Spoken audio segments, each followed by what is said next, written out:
Welcome to Wu-Tang Radio. This is Polymuse. My name's Ben. I'm Michael. And holy cow, we've got another... This is a crazy song.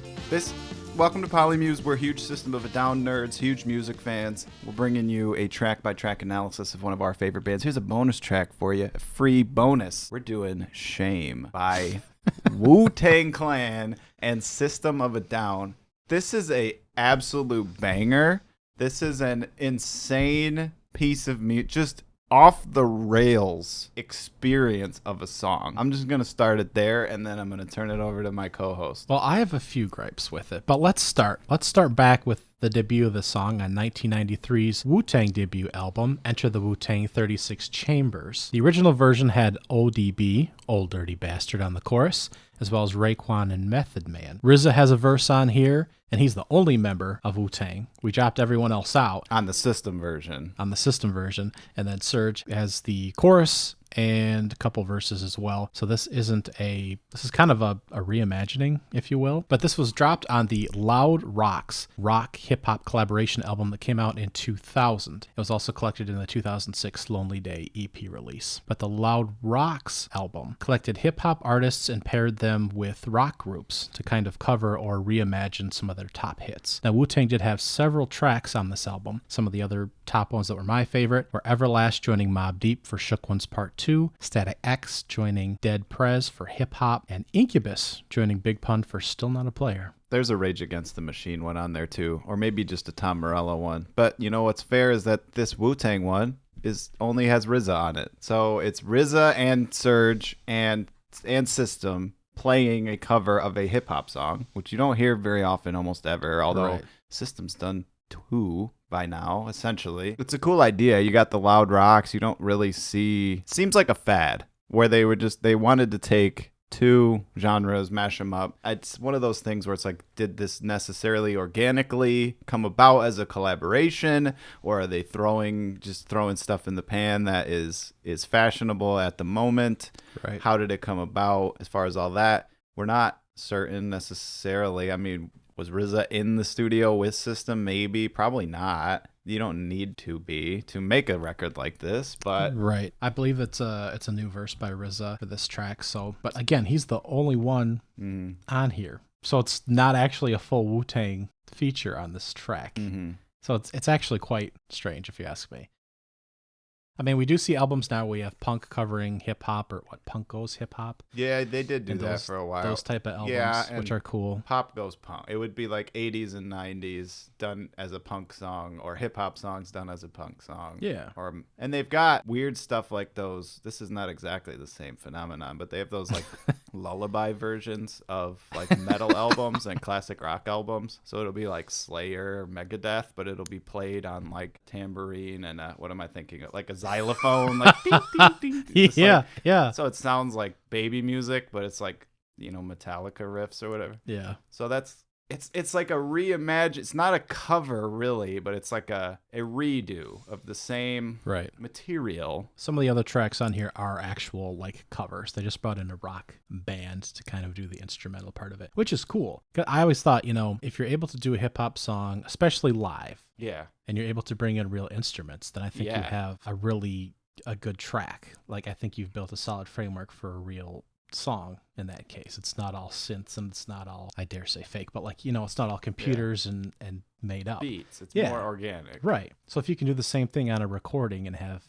a clean, a good sounding recorded track that you can listen to in your car, with the instrumental be actual instruments, and you can tell the difference in the background. It's pretty cool. But this is basically elements of a new song, like a remix. What other problems do you have with this song before we play the record and before I go and praise its praiseworthy qualities for the next half of the podcast? I actually think it's okay, just as a song. It's just not like a cover, and it's not Wu-Tang. It's not the whole group. And since we have a number of guys that went off and had solo careers, it shouldn't have been credited as such. Here we go. I think it's a solid song, yeah. Serge and the Boys playing Shame.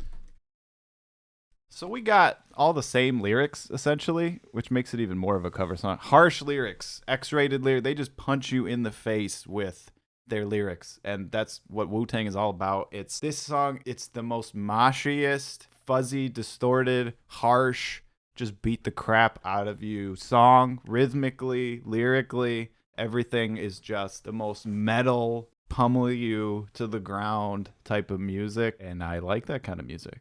You know, we were discussing it does actually have a little distortion, so it does sound like it was indeed recorded live. As opposed to, we were wondering, was it like RZA chopped up System of a Down riffs and made a beat or something? It's not like that. It's a cover song. They played the song. They learned a riff arrangement of Shame and played it with RZA, as far as we can tell. Yeah. So again, the chorus is the original piece, but we do have certain portions. RZA's verse is new, but the main portion that you're listening to is the original with the punch, the Shame portion of it, the chorus. Catchy.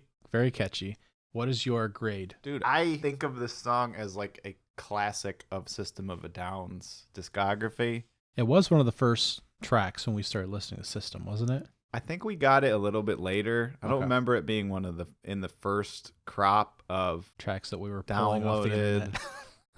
I heard it in someone's car on a burned CD. Okay. That I didn't burn the CD, but I heard the songs. We stream everything now. We love you, Spotify. This is a miracle of technology that we have every record ever made at our fingertips. It's just a struggle back in the day. So I don't think it was on those original burned CDs, Okay. but I do think we found it soon after that, and we found it this was a mid-period system for us because we found some more songs, and then we still never had the actual albums until streaming sites came around, and then we realized we were missing half the songs on every album. We knew about this one when we were kids. Like, we were very young, rocking out to this type of stuff, and just so entertained, and so just like, it just empowers you, man. Like, even if you can't personally relate to what Wu-Tang, you know, the struggles that they've had in their life, you can relate to it because it just pumps you up, and you can feel the energy of the song that they made here. So you're great.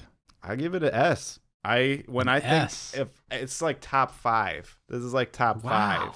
I would have to go through all the S's on the 14, and I know it's not like one of their hit singles, but I'm blown away when such a cool cover song can come about like this too. And I get what you're saying. They should have had more Wu-Tang guys on the thing. Obviously, I mean, they have 9 MC. They should have all put them on the thing.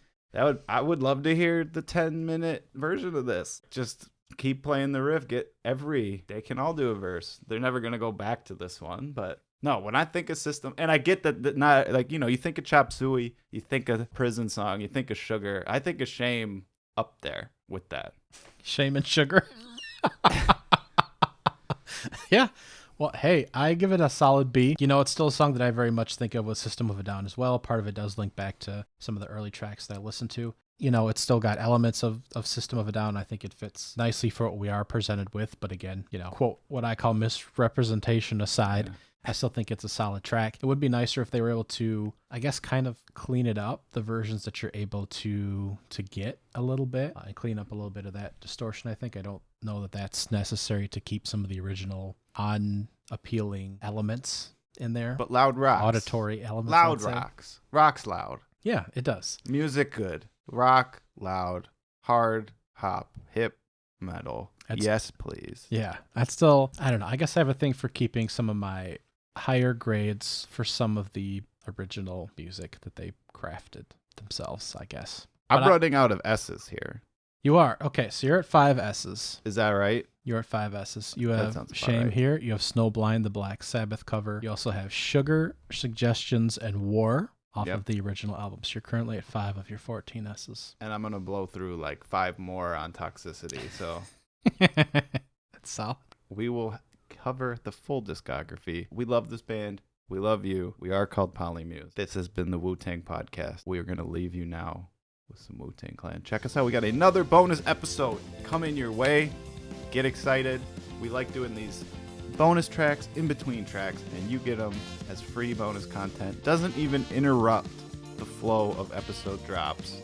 You just get more nuggets in between, and it's totally random, just depending on when they dropped these songs, when they dropped them. Chronological. And everybody loves nuggets, so see you next time.